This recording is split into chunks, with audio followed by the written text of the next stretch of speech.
Olá, tô aqui de novo para mais um Coisas de Alicia. Gente, eu tenho que dizer que de vez em quando eu dou uma arrumadinha assim e tal, é instintivo. Não tô muito acostumada ainda a estar me vendo toda hora aqui falando com vocês. Mas eu vou me acostumando, eu vou aprendendo.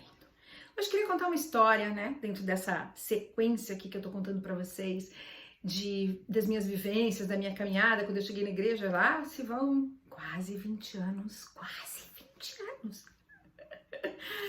Então, quando eu cheguei, eu estava vivendo um momento de dor, eu tinha sido prejudicada, eu tinha sido traída por algumas pessoas e pessoas que eram muito importantes para mim, pessoas porque eu tinha um enorme afeto, né? Então, além das perdas materiais que vieram, tem as perdas emocionais também, e elas não foram pequenas, né? E aí, tô lá magoada, tô chateada, tô ali repensando esse negócio de Deus aí, como é que é, e esse povo vai ficar assim, na boa, e eu aqui, vamos ver.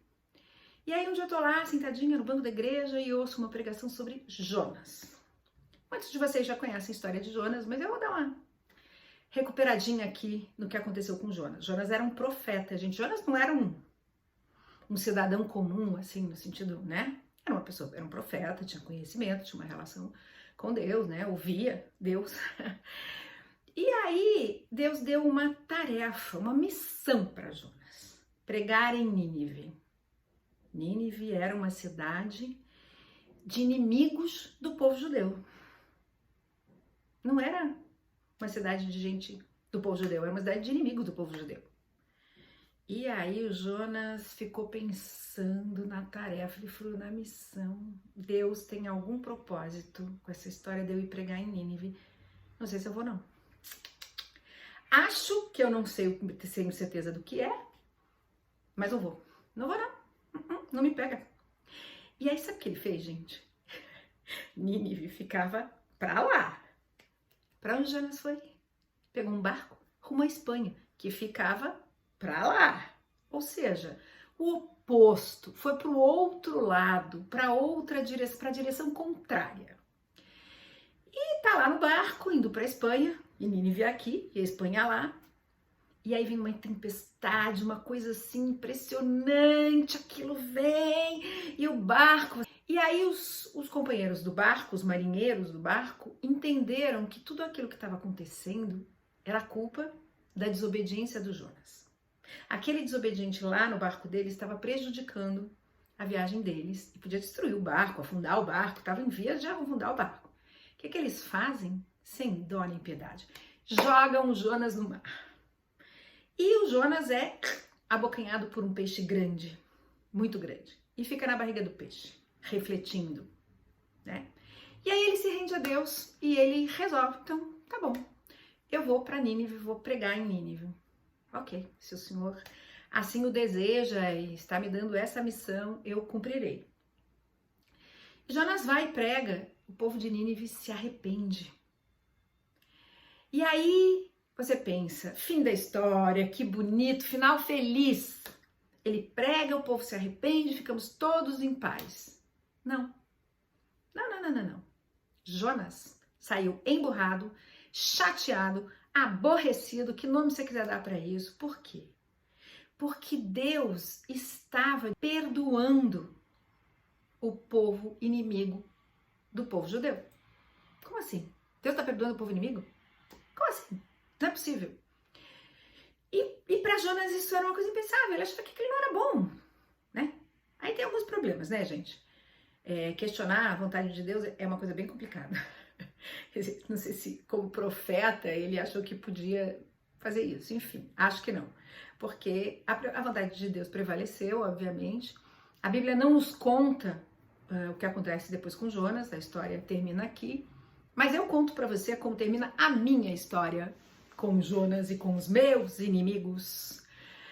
Eu acho que entender, ouvir a história de Jonas e ter essa identidade com ele naquele momento da minha vida foi muito importante, porque eu me sentia, eu falei, tá lá, tá na Bíblia, o Jonas questionou, o Jonas não entendeu, o Jonas se aborreceu, eu também me aborrecia com algumas coisas que eu ficava sabendo, né, essas coisas tem questões que você tem que tratar, tem advogado, você vai se aborrecendo, e a cada aborrecimento eu pensava assim, mas como vai continuar todo mundo lá vivendo sua vida como se não tivessem feito nenhum mal à minha pessoa? Senhor, como isso é possível, né?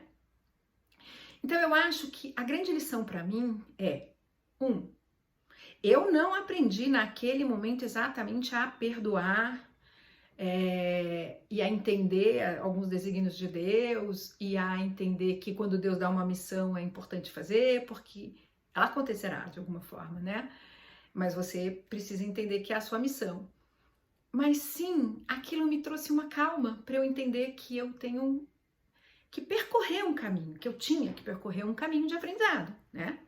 A gente pode aqui, essa passagem da Bíblia, ela tem várias questões que ela traz. Ela traz a questão do não aceitar uma missão de Deus e ir para o lado contrário, se render a essa missão, fazê-la, mas ainda assim não acreditando no propósito daquela missão. Ela fala sobre perdão, sobre arrependimento, quer dizer, tem muita coisa aqui, a gente vai falar disso em outros momentos. Eu vou trazer o desdobramento dessa história mais para frente, ao longo das nossas conversas, mas foi um momento muito bonito, porque eu acho que aquilo me trouxe uma paz no coração e um entendimento de que eu não estava pronta, de que eu ia sofrer, de que eu ia emburrar, de que eu ia me aborrecer, mas que ao fim e ao cabo tinha uma coisa que ia terminar bem, aquilo que Deus tinha para a minha vida, e terminou bem, terminou muito bem. Teve pedra,